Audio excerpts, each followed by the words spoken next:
Can't legislate love, but we can name hate. Can't fix what you won't face at the gate. So we name it wars, tariffs, ice, wage gap, prison pipe, call each idol down and flip the light. This ain't about fame, it's about food. Not platforms, but power in the hands they exclude. We won't stop till the whole county rise. We won't stop till the whole county rise. We won't stop till the whole county rise. This is our work until all thrive.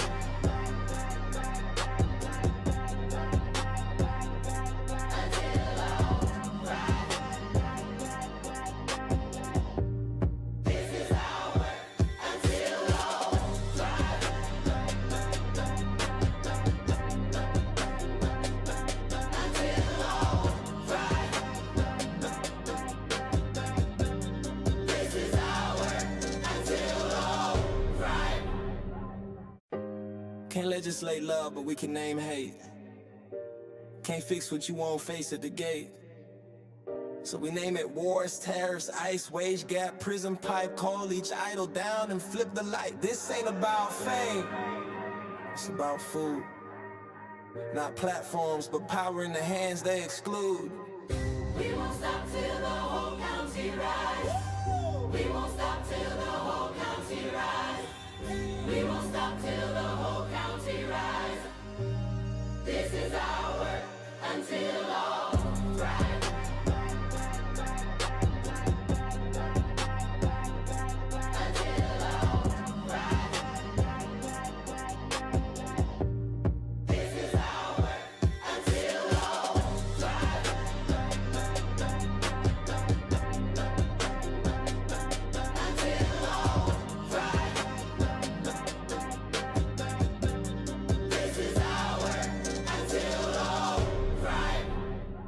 Well, I'm back, everybody. Finally.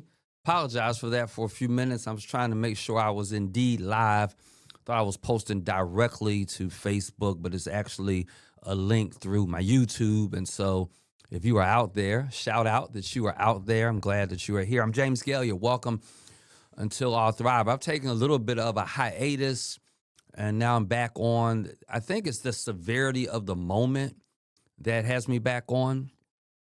And, well, I miss it, but I share this with my congregation.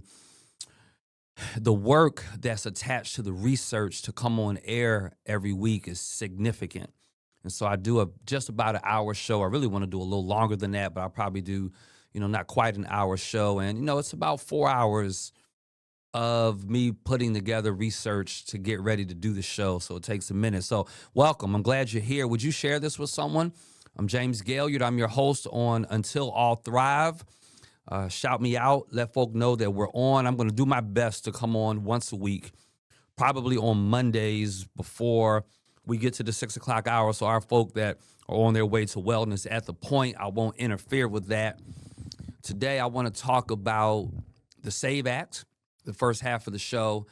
And then the second half of the show, I want to talk about some primary races that I think we should all be talking about.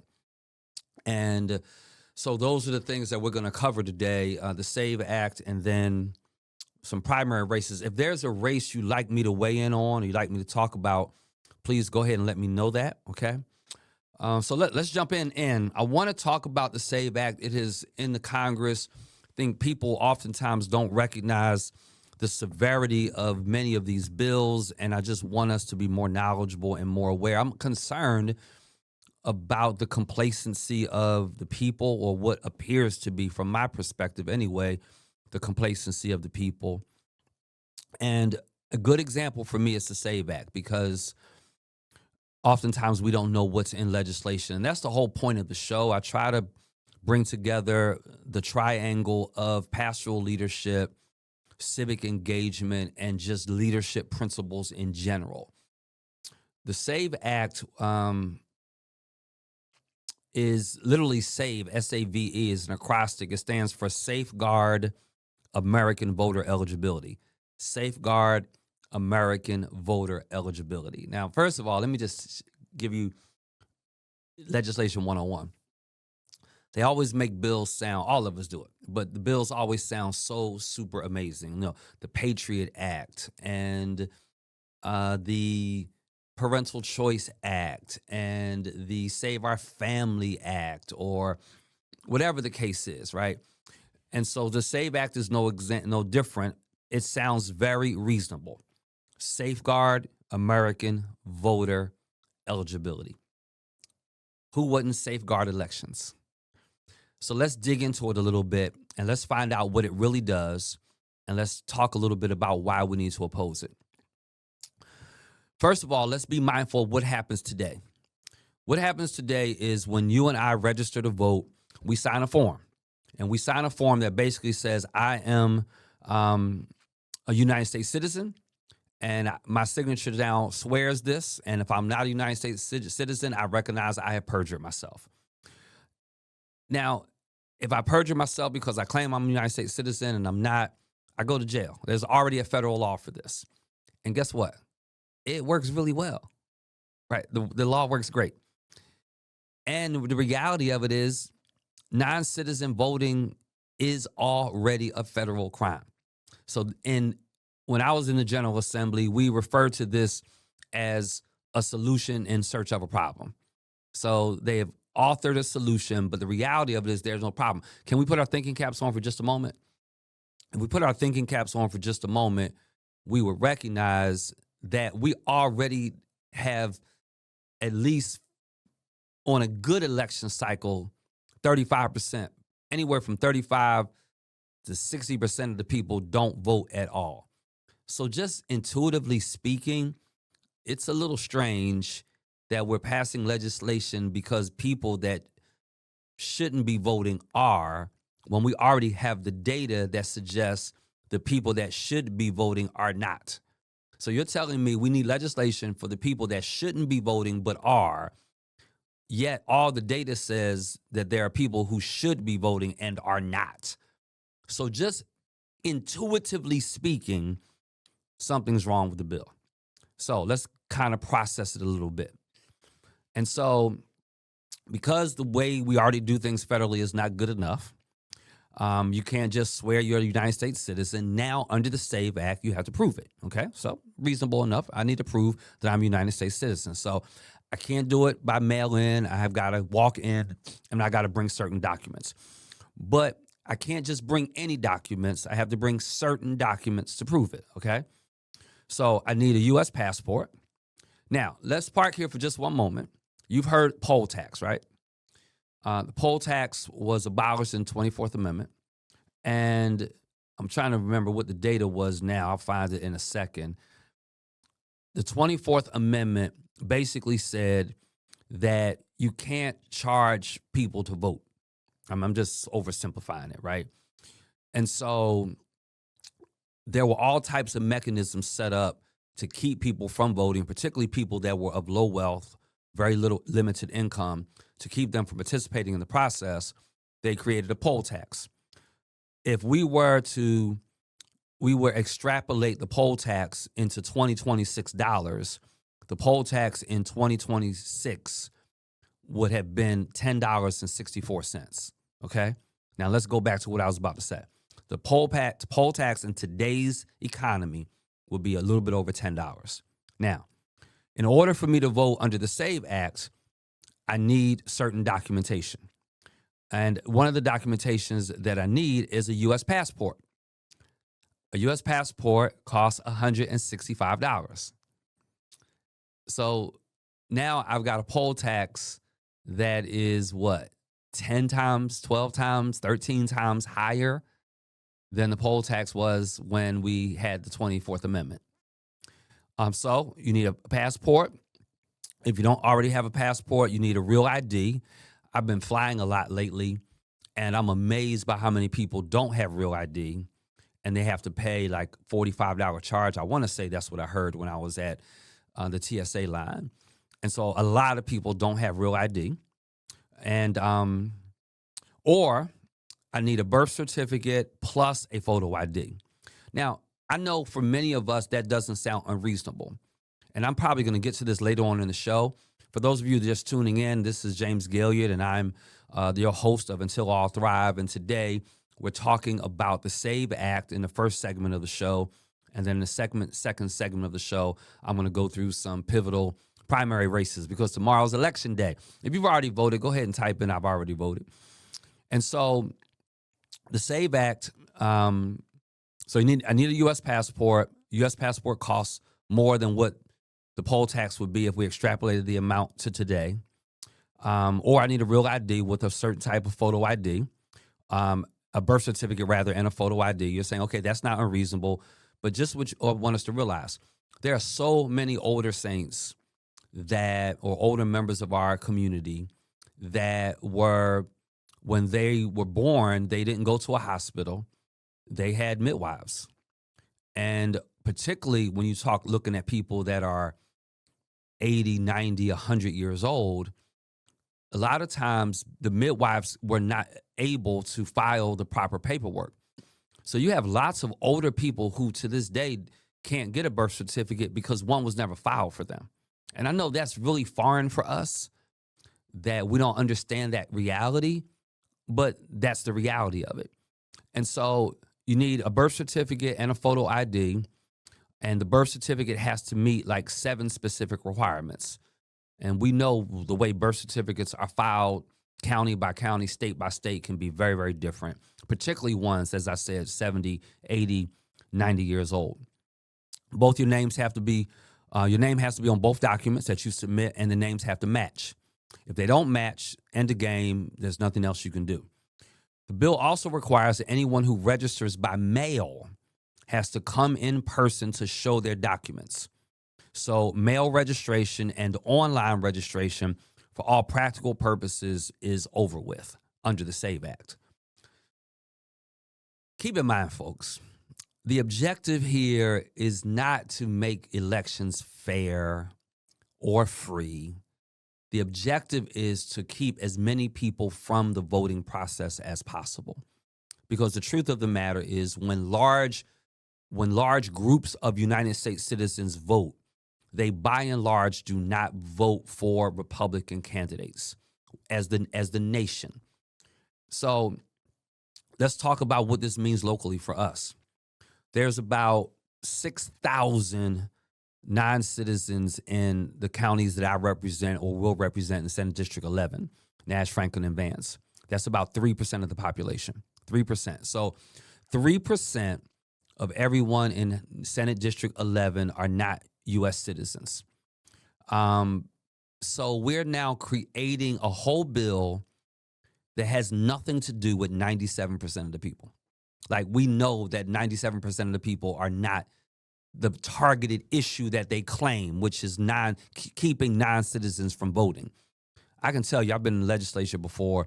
It's not a whole lot of bills running around that impact only 3% of the people, unless you're really trying to do something wayward, untoward, and unethical.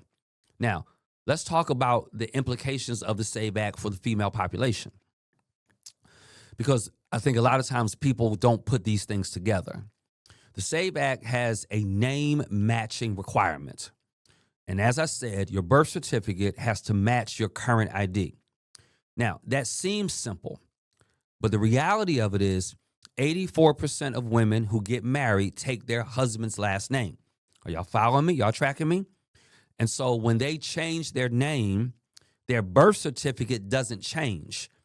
So when you get married, your birth certificate still says who you were born as. That's why we refer to it as the maiden name, right? So my birth certificate will still have the maiden name. My driver's license or whatever will have a potential married name.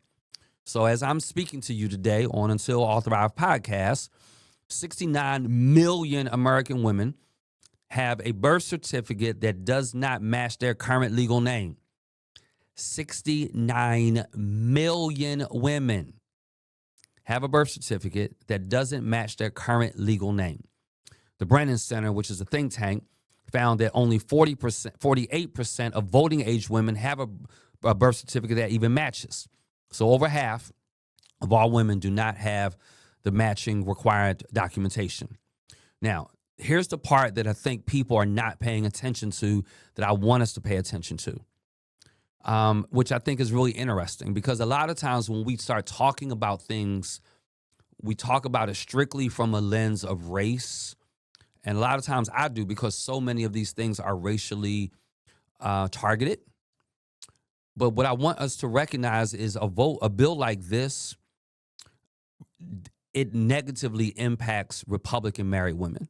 So this is not just a bill going after minorities and going after non-citizens. The SAVE Act is going after married Republican women. Let me be more specific. They're going after women. Do I need to remind the ladies out there that it was 1974, I want to say, when you no longer needed your husband's approval or signature or a male in your family's signature in order for you to open up a bank account, get a line of credit, or get a credit card. 1974. Did you hear me? When we start thinking about the Trump administration, and let me connect some dots here. When I say the Trump administration, I'm referring to every elected Republican in the North Carolina General Assembly. I'm specifically referring to Senator Phil Berger, Representative Dustin Hall. I'm referring to Representative Alan Chester. I'm referring to Senator Lisa Barnes. The reason I'm referring to them is because when they passed the bill, when they bent over for Donald Trump to pass the bill to redistrict the 1st Congressional District that Don Davis is in, they did so that Trump policies could continue in effect. So they are endorsers of this. Don't ever think that there's a detachment between what goes on federally. There should be, and there is in some situations, but the world we're living in today, we have a nationalized Republican Party. So we don't just have local candidates. We don't just have state representatives and senators. We have people that are an appendage or an extension to Donald Trump. So when you start hearing me say these things about the SAVE Act, don't think for a moment that our local representation is detached from this, because they're not. So let's talk a little bit about this for a moment, a little bit further about this. So women now, married women under the SAVE Act, have a mixed match of identification. They have a birth certificate that says one thing, and they have ID that says another thing. So they've got a couple choices. They can get a new passport. That's going to cost them $165. That's another poll tax. They need this documentation in order to vote. This is in direct prohibition, directly against the 24th Amendment, which specifically abolishes poll tax. So to fix the mixed match, they have to get a new passport, which is $165, or they have to replace their naturalization certificate if they're a naturalized citizen. If you have to replace your naturalization certificate, if you're a naturalized citizen, the cost is $500. So now you have a higher poll tax, and none of it is reimbursed. And this is what I also want to say that it's important. None of this is provided, no assistance for this is being provided by the government. Part of my issue with, it's an unfunded mandate. And so we're basically and this passes the United States Representatives, House of Representatives, now in the Senate. They basically have passed legislation that has established a new poll tax in violation of the 24th Amendment that will negatively impact minorities, older citizens, and married women. Who would sign up for that? Even as a man, if it didn't negatively impact me because I don't have ID in different names, I have daughters. Right? I have daughters, y'all. And I have granddaughters. So I'm going to talk to men for a moment. At some point, we have to indeed be protectors. At some point, we have to indeed be patriarchs. I have women in my church, in my family, that this negatively impacts. And so that's what the SAVE Act is. Now, let's talk a little bit about what it means, for our community, kind of what the status of it is. What does all of this mean for our community? Because a lot of times we're saying, well, this is federal. What does this really mean for Senate District 11, Pastor? Well, let me bring it home. because for some of you it's abstract. So in Vance County, let's talk about Vance County first. In Vance County, it's 52% African American. The median household is $46,000. The poverty rate is 20%. Some people say it's even 23%. The child poverty rate is 36%. They are limited access to DMV facilities, limited public transportation. A significant portion of the population is elderly. Elderly residents who were born at home, delivered by midwives during an era when white-run county offices did not always file birth records for black babies. That's just the truth of the matter. So we are putting a mandate upon people who already are in poverty, who already have been disenfranchised by the system, who already may not have access to. I can't produce for you a birth certificate that was never generated to begin with. These are people that gave their lives, that sacrificed so much so that we could have what we have.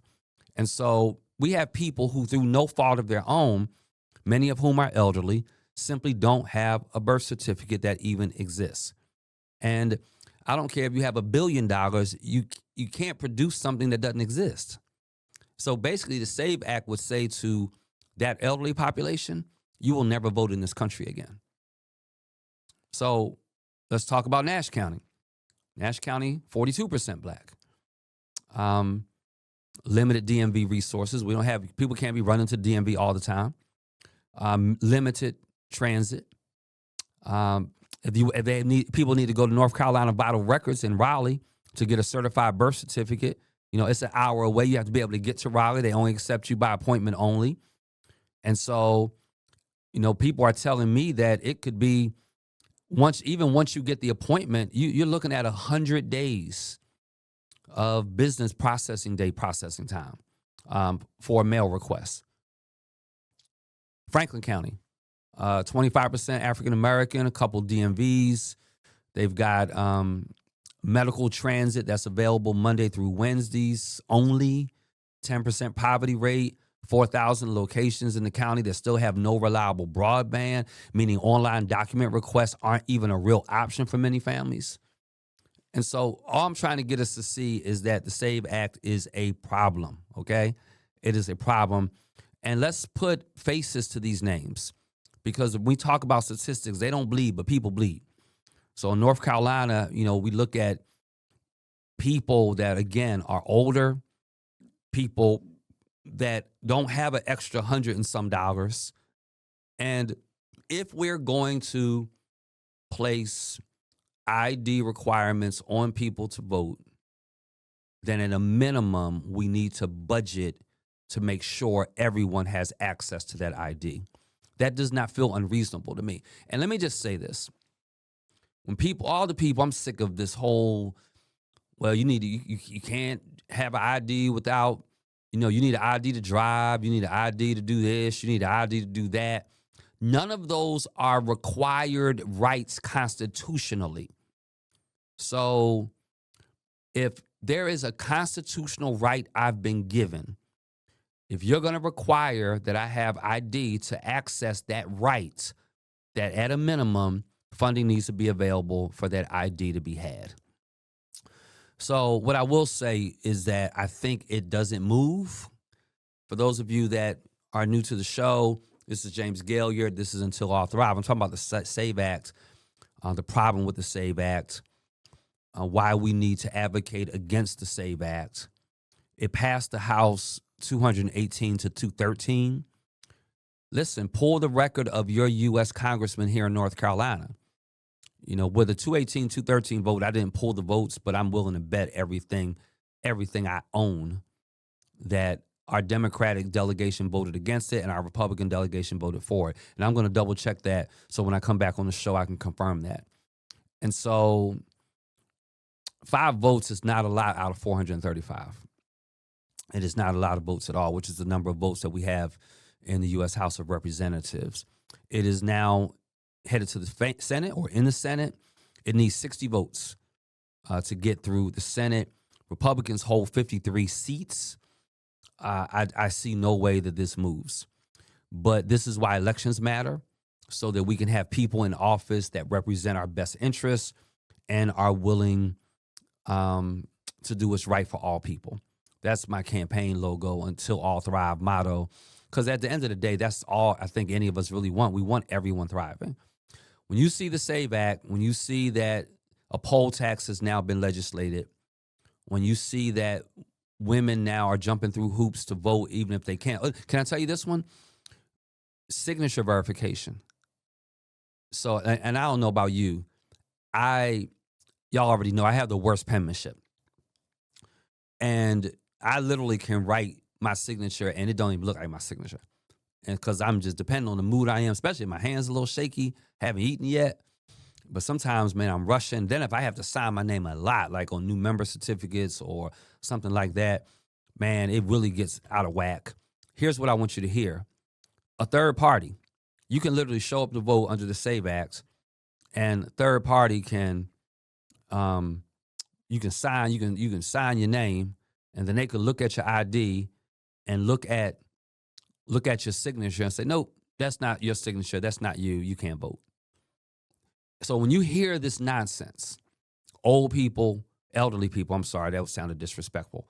Elderly people not able to vote again, perhaps because their birth certificate was never filed in their county, because their midwife who gave birth to them was not able to, or who delivered them was not able to because the baby was of color. Married women, black women and white women, Democratic women and Republican women, when you see the nonsense of something like the SAVE Act, and when you recognize that only a small percentage of people are even non-U.S. citizens, and when you consider the fact that already the average person is not voting, so we clearly don't have a voter fraud issue in this nation. We have a voter disengagement issue. We don't have nobody's voting twice, y'all. And nobody who shouldn't be voting is voting. We have a lack of voting. So when you see nonsense like this, don't just equate it to Donald Trump. Equate it to Lisa Barnes, equate it to Alan Chesser, equate it to elected officials in North Carolina who redistricted the 1st Congressional District because, according to them, they wanted to uphold the rules, the standard, the agenda of Donald Trump. Okay?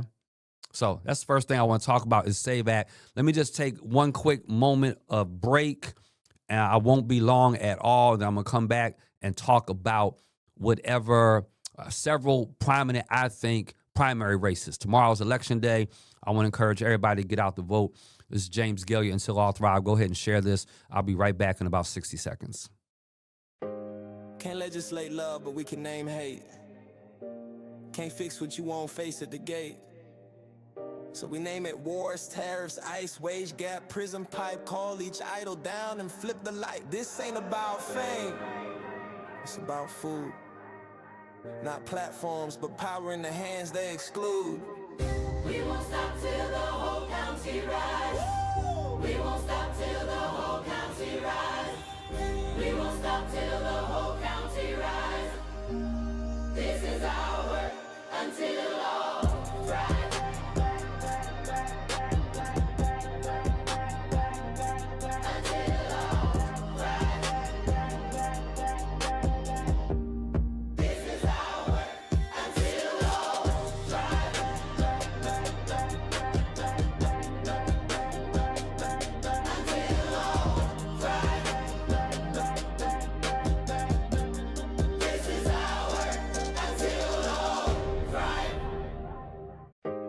Can't legislate love, but we can name hate. Can't fix what you won't face at the gate. So we name it wars, tariffs, ice, wage gap, prison pipe, call each idol down and flip the light. This ain't about fame, it's about food. Not platforms, but power in the hands they exclude. We won't stop till the whole county rise. We won't stop till the whole county rise. We won't stop till the whole county rise. This is our work until all.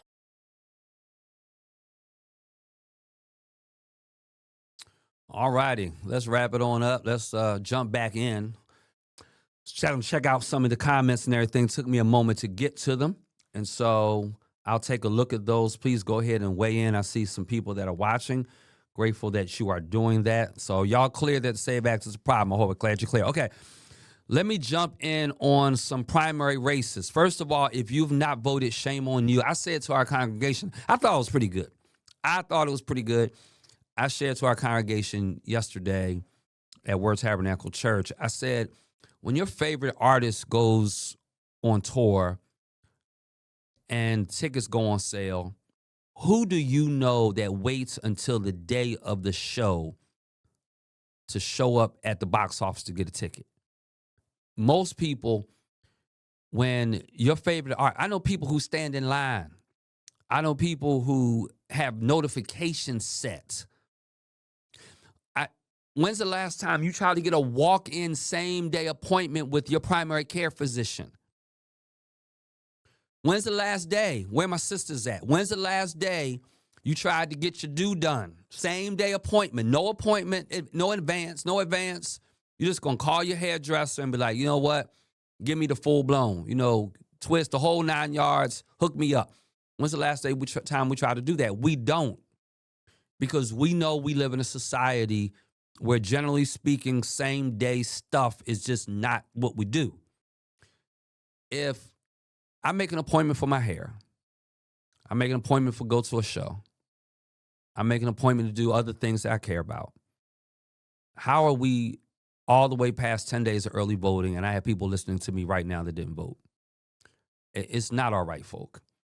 Anything could happen to you tomorrow, and then your vote would have been lost. And so I want us to be honest and call it for what it is, which is just apathy.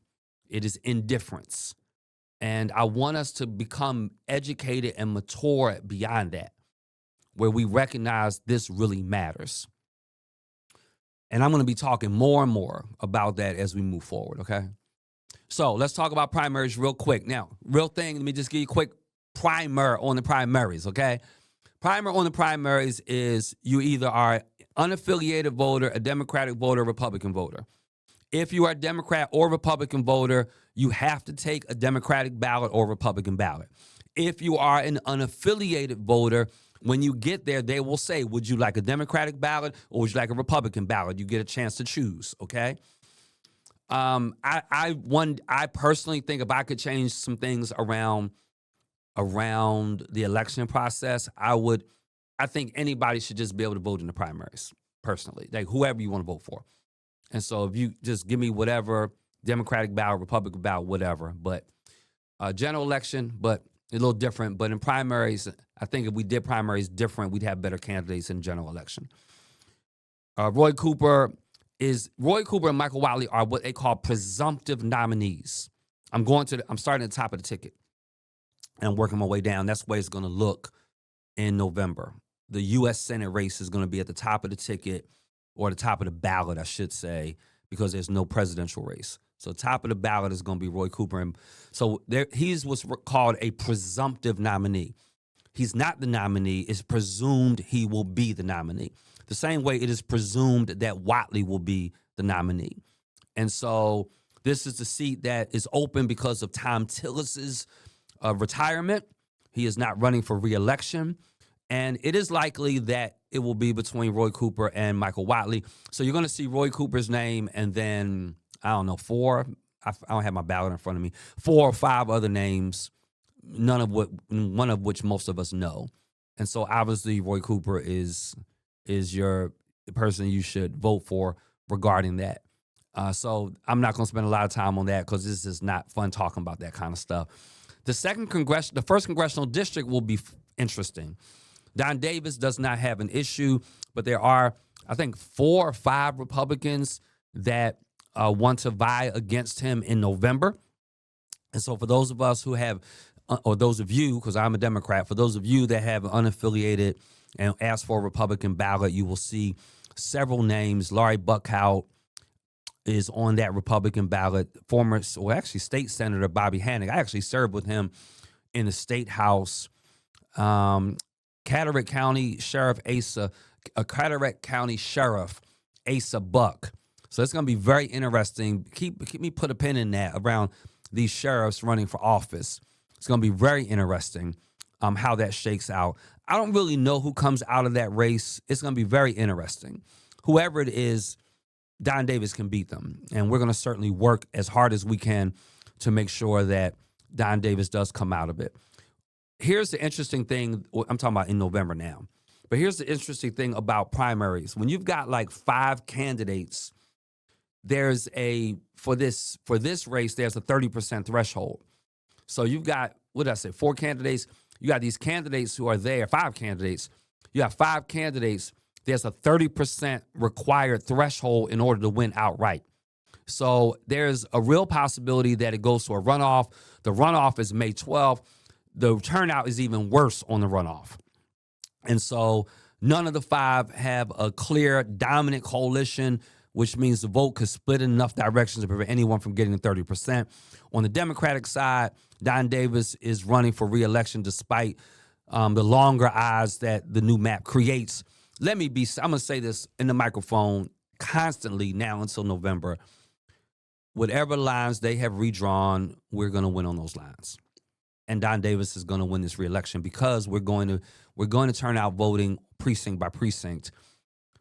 If you don't hear me say anything else, this is what I would ask my listeners to do.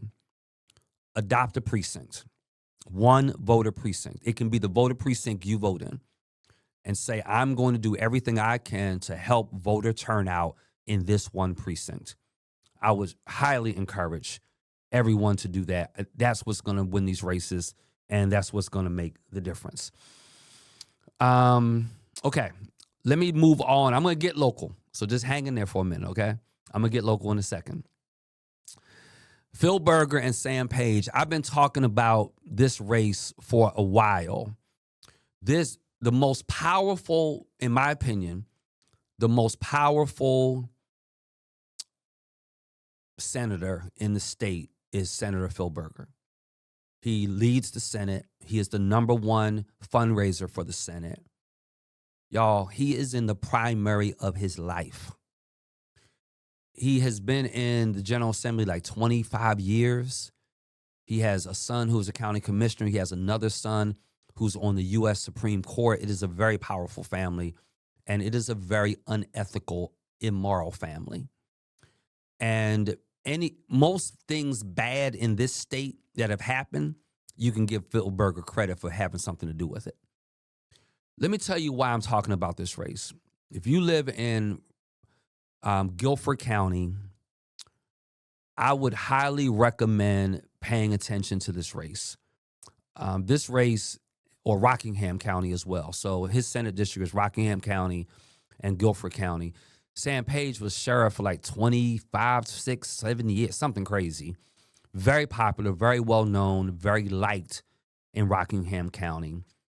He is primarying Phil Berger. I love the fact that we are seeing so many primaries in some situations.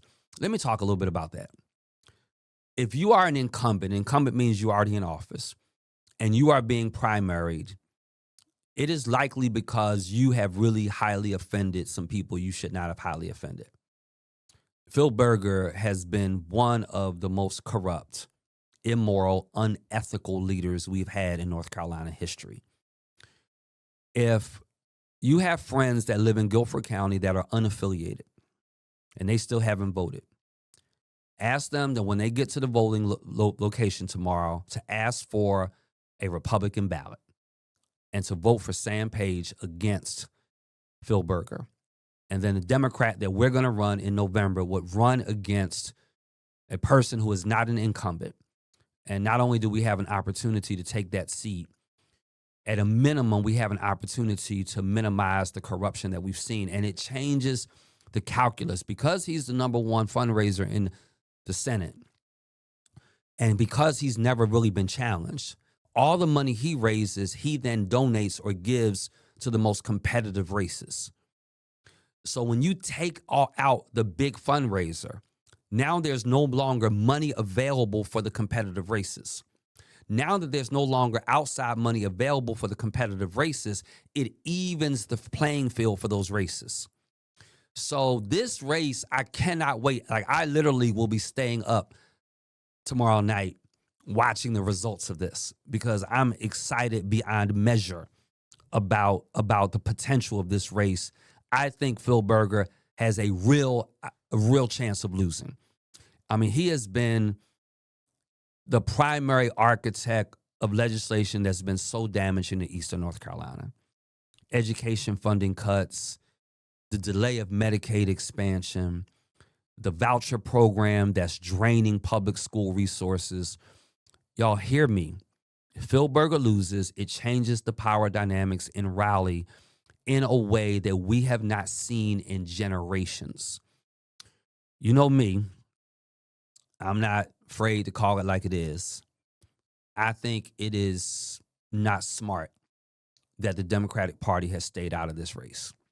We have not been nearly aggressive. The party as a whole unit, the party was just with me at an event yesterday, but I'm going to call it straight.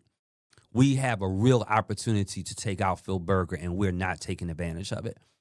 We should be talking to C4s.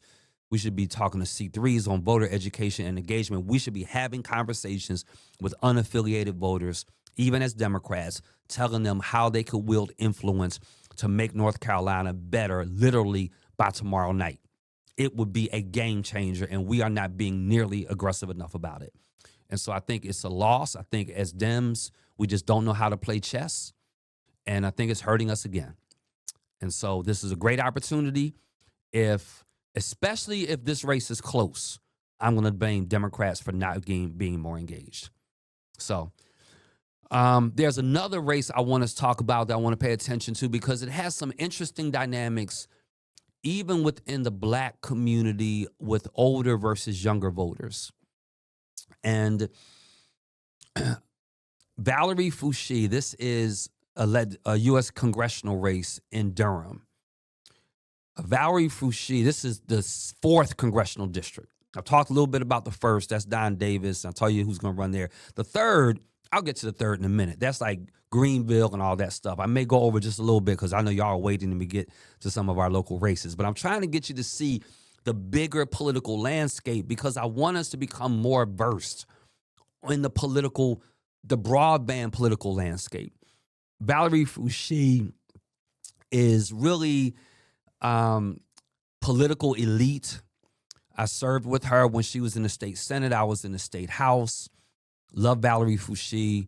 She chairs the North Carolina Black Alliance, which is the umbrella organization of all Black elected officials. So if you are a Black elected official in any capacity, federal, statewide, state rep, state house, county commissioner, city council, mayor, school board, I mean, you name it, you are automatically a part of the North Carolina Black Alliance. And so it is the umbrella organization of all Black elected officials. She chairs that. So Valerie Foushee, and I'll try to find something that I read up on her that I thought was an interesting way of communicating it. She's being challenged by a far, far left Muslim young lady, Nida Alam. And it could be Nida Alam, so I apologize if I'm mispronouncing her name. I'm not sure. She is a Durham County Commissioner. She is the first Muslim woman elected to office in North Carolina. She ran against her also in 2022, unsuccessfully. Foushee won it 46% to 37%. I think it's going to be closer. Interesting politics. Bernie Sanders showed up for Nida Alam for a fundraiser for her. Let me tell you why this race is important. There's something that has been afoot for a while in places like Durham that we oftentimes don't talk about. Within the Democratic Party, there is a far, far left progressive element that many of the mainstream moderate Dems like myself don't fully espouse, accept, weigh in on some of the far left extremism. I personally think the problem with American politics is the extreme far left and extreme far right. I think and this is why it's so important for large turnout at primary time, because if you have an extreme candidate like Nita Alam, and a more moderate Democrat candidate like a Valerie Fouché, if you have high turnout, you're more likely to turn out that more moderate voter, that more moderate official. When the general election comes, if you have a moderate Dem and a moderate Republican, no people are much happier. It is when we get these extreme people that we are forced to have to choose between that makes the general election so difficult for many of us. And so this is going to be interesting because there is a movement afoot, because most of the far left, extreme progressives are white. I mean, there's some that are black, but many of them are white. And so this is really an attempt to wrestle away black political power in Durham. That's how I interpret this race. And so even though she's a Muslim woman, she identifies most with a far left element that is largely white. I can tell you, even amongst us who are Dems, we don't see eye to eye on a lot of things, on some things. And sometimes our white counterparts, even though they're also Democrat, they don't oftentimes come to our rescue to the extent that I would like to have seen. I've seen big fights about trying to get money at A&T compared to the money that NC State got, and how some of our colleagues weren't real vocal about that conversation. And so that's going to be an interesting race. It will be interesting to see what the outcome is tomorrow. I will be up late with my popcorn and my water, because this is Lent, watching the results. Let's get home. Let's come home. I want to talk to my Edgecombe County folk. Representative Shelley Willingham, House District, what is that, 23? Was it 4? I always get confused. I need to look that up real quick. I always get 23 and 24 confused. One's Wilson. I think 23 is Shelley in Edgecombe County. Who out there knows? Help me out. So let me I'm gonna call it out. If you live in Edgecombe County, in my opinion, you should be voting for Patricia Smith, who is primarying against Shelley Willingham. Shelley Willingham's vote record has been deplorable. And I want to kill a demon. I don't care that sometimes you vote with Republicans. So I need y'all to hear that. That's not the issue here. When I was in the General Assembly, there were times that I had to peel off away from the team. Shelley Willingham is in a predominantly African-American, predominantly Democratic district, one of the poorest Democratic districts. There's no reason for him to peel off on certain votes. There's no reason other than just selling out. And all that, I'm bringing stuff back to the district. Save that. Let me tell you why I say save that. The best way to bring something back home to the district is to stick with the team and to negotiate as a unit. When people peel off, they deal their own thing, cut their own side back deals. They are in the long run hurting their constituent base because they are detaching them from the team. The best way to get something back at home is to stick with the team. His voting record is horrible. It is horrible. That is why he has a primary opponent in Patricia Smith. And so if you are in Edgecombe County and you have not voted, you should be voting for Patricia Smith. This James Gailliard, I'm going to say it in the microphone because I have served with the man.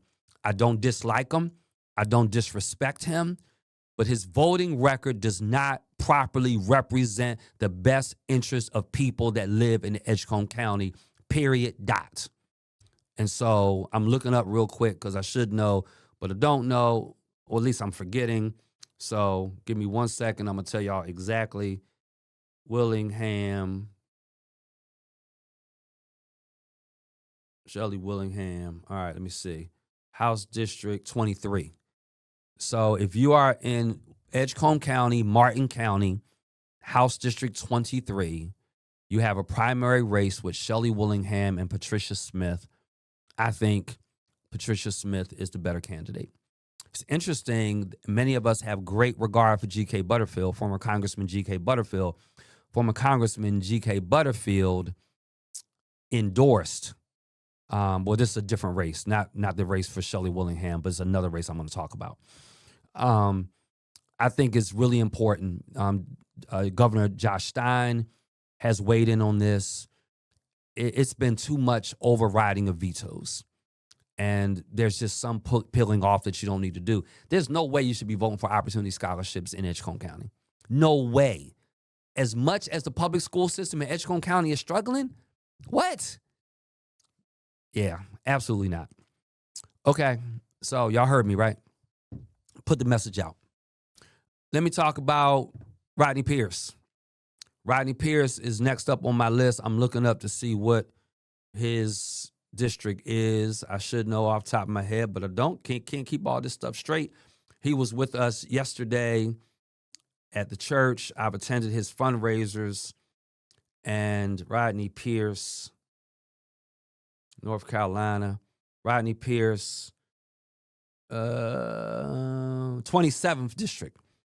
For those of you that are in the 27th district, you have a primary race with your incumbent, who is State Rep Rodney Pierce.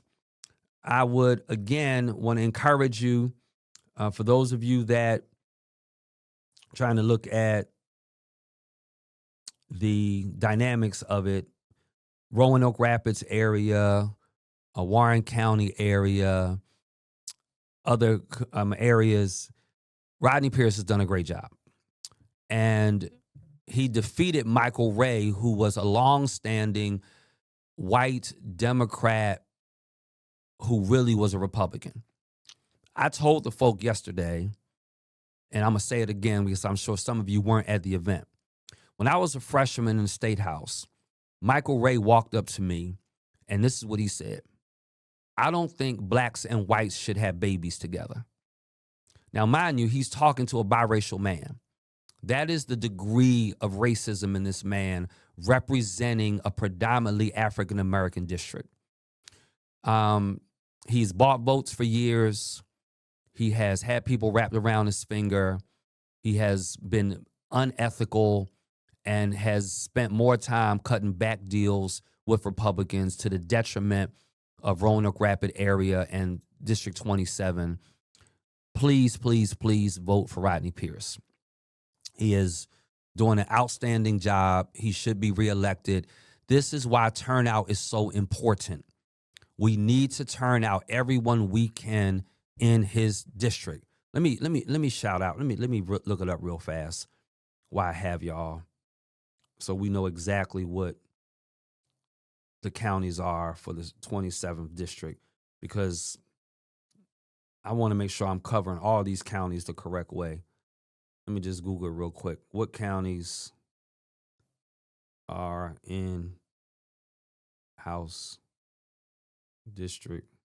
I'm fat fingering this. 27 North NC. Let me see if that pops up just like that real quick for me.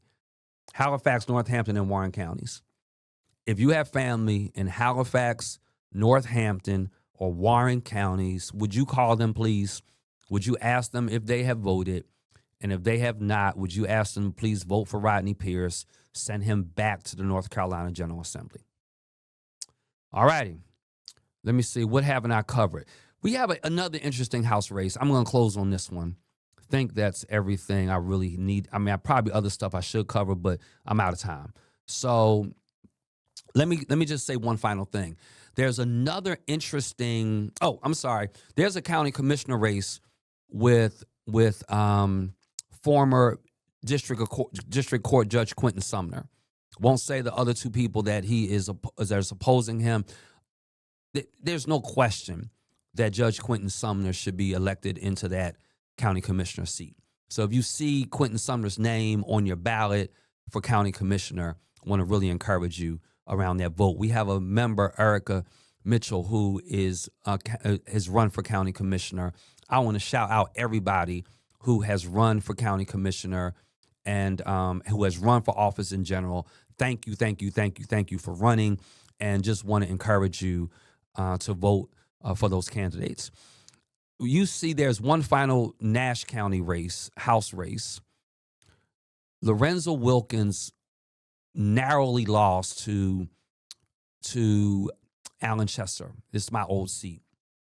However, he has a primary opponent in Harris Walker. Whenever you see people that have a primary opponent, it's a reason, y'all. It is a reason. Now, I don't know all the details of the reason of why he has a primary opponent, but he does. What's interesting is that Harris Walker has been endorsed by G.K. Butterfield. What is also interesting is that the party has been weighing in heavily on Harris Walker's favor.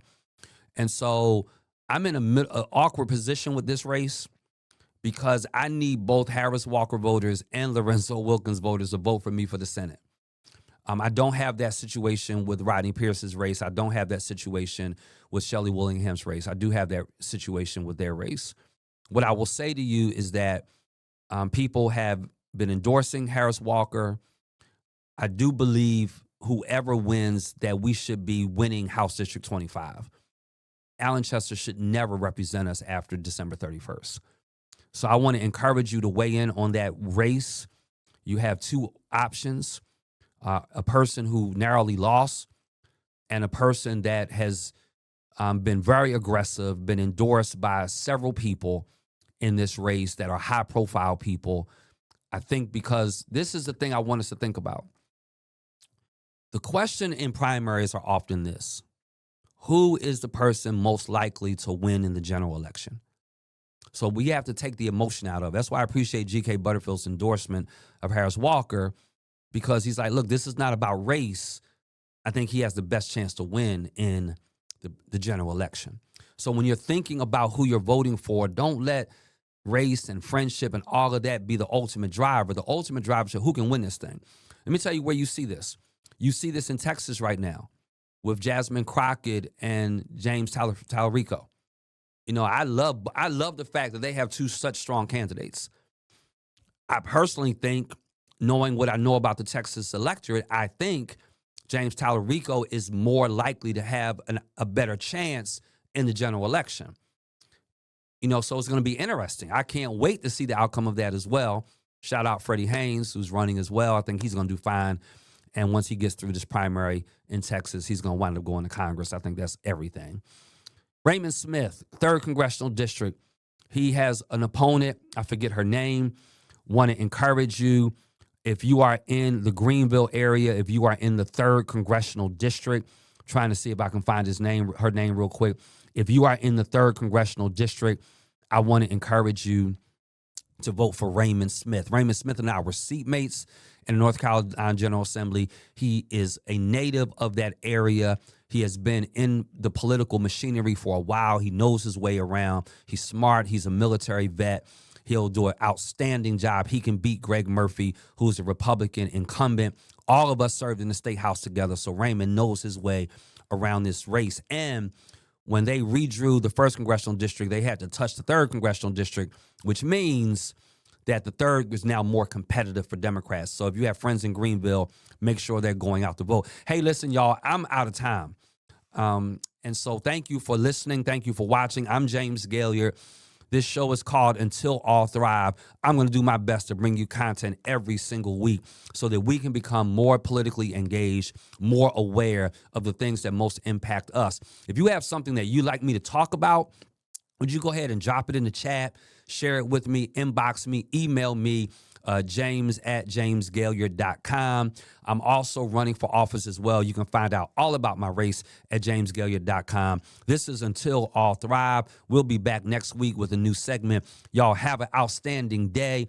And please, above all else, make sure you vote on Election Day tomorrow. If you've already voted, find you 3 people that have not voted and encourage them to vote. Can't legislate love, but we can name hate. Can't fix what you won't face at the gate. So we name it wars, tariffs, ice, wage gap, prison pipe, call each idol down and flip the light. This ain't about fame, it's about food. Not platforms, but power in the hands they exclude. We won't stop till the whole county rise. We won't stop till the whole county rise. We won't stop till the whole county rise. This is our work until all thrive.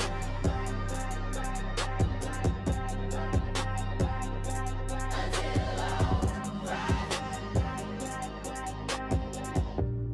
This is our work until all thrive.